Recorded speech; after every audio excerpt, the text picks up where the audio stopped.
Hello, good morning, God bless. Today we were going to be reading Luke chapter 6, part of our December series. So yeah, let's start. Now on the second Sabbath after the first he was going through the grain fields. His disciples plucked the heads of grain and ate, rubbing them in their hands. But some some of the Pharisees said to them, "Why do you do that, which is not lawful to do on the Sabbath day?" Jesus answering them said, "Haven't you read what David did when he was hungry, he and those who were with him? He how he entered into God's house and took and ate the showbread, and gave also to those who were with him, which is not lawful to eat except for the priest. Alone he said to them, the Son of Man is Lord over the Sabbath." It also happened on another Sabbath that he entered into the synagogue and taught. There was a man there at his right hand was where the scribes and the Pharisees watched him to see whether he would heal on the Sabbath, that they might find an accusation against him. But he knew their thoughts, and he said to the man who had the withered hand, "Rise up and stand in the middle." He arose and stood. Then Jesus said to them, "I will ask you something. Is it lawful on the Sabbath to do good or to do harm, to save a life or to kill?" He looked around at them all and said to the man, "Stretch out your hand." He did, and his hand was restored, as sound as the other. But they were filled with rage and talked with one another about what they might do to Jesus. In these days he went out. In these days he went out to the mountain to pray, and he continued all night in prayer to God. When it was day, he called his disciples, and from them he chose 12, whom he also named apostles: Simon, whom he also named Peter, Andrew his brother, James, John, Philip, Bartholomew, Matthew, Thomas, James the son of Alphaeus, Simon, who was called the Zealot, Judas the son of James, and Judas Iscariot, who also became a betrayer.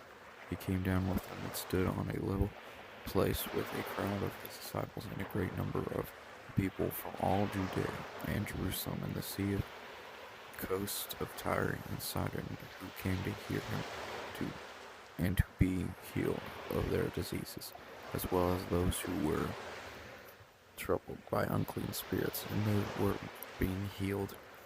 All the multitude sought to touch him, for power came out of him and healed them all.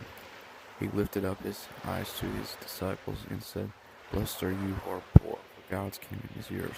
Blessed are you who hunger now, for you will be filled. Blessed are you who weep now, for you will laugh. Blessed are you when men hate you, and when they exclude and mock you, and throw out your name as evil for the Son of Man's sake. Rejoice in that day, and leap for joy, for behold, your reward is great in heaven, for their fathers did the same thing to the prophets." Man, Jesus is such an encourager, isn't he? "But woe to you who are rich, for you have received your consolation. Woe to you who are full now, for you will be hungry. Woe to you who laugh now, for you will mourn and weep." Jesus is like talking about like mockers and people that aren't of God. "Woe when men speak well of you, for their fathers did the same thing to the false prophets. But I tell you, who here love your enemies, do good to those who hate you, bless those who curse you, and pray for those who mistreat you. To him who strikes you on the cheek, offer also the other, and from him who takes away your cloak, don't withhold your coat also." So, what Jesus means, like forgive, like when he says offer your other cheek, he means like forgive. Same thing with the coat. "Give to everyone who asks you, and don't ask him who takes away your goods to give them back again. As you would like people to do to you, do exactly so to them. If you love those who love you, what credit is that to you? For even sinners love those who love them. If you do good to those who do good to you, what credit is that to you? For even sinners do the same. If you lend to those from whom you hope to receive, what credit is that to you? Even sinners lend to sinners to receive back so as much. But love your enemies and do good and lend. Expect nothing back, and your reward will be great. And you will be children of the Most High, for He is kind toward the unthankful and evil. Therefore be merciful, even as your Father is also merciful. Don't judge, and you won't be judged. Don't condemn, and you won't be condemned. Set free, and you will be set free. Give, and it will be given to you. Good measures, pressed down, shaken together, and running over, will be given to you. For with the same measure you measure, it will be measured back to you. He spoke a parable to them. Can the blind guide the blind? Won't they both fall into a pit? The disciple is not above his teacher, but everyone when he is fully trained will be like his teacher.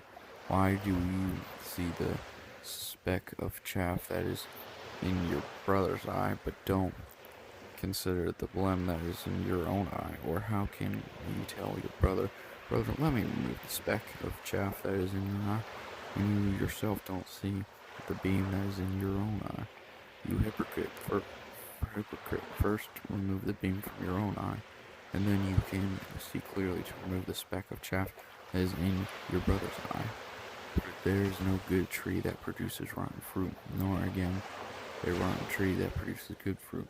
For each tree is known by its fruit. For people don't gather figs from thorns, nor do they gather grapes from a bramble bush. The good man out of the good treasure of his heart brings out that which is good, and the evil man out of the evil treasures of his heart brings out that which is evil. For out of the abundance of the heart his mouth speaks.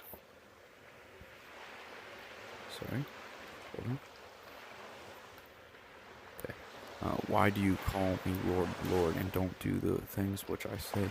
Everyone who comes to me and hears my words and does them, I will show you who he is like. He is like a man building a house who dug and went deep and laid a foundation on the rock.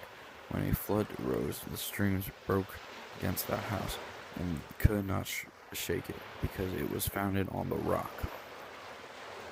But he who hears and doesn't do is like a man who built a house on the earth without a foundation, against which the stream broke, and immediately it fell, and the ruin of that house was great. So there's Luke chapter 6. It was really good. I love the scripture right here. You know, always build your house on the rock. The rock, who's the rock, you say? The rock is Jesus, right? So thank you for joining me today for this daily Bible reading until Christmas. And thanks for joining, and I'll see you guys tomorrow for Luke chapter 7. God bless you.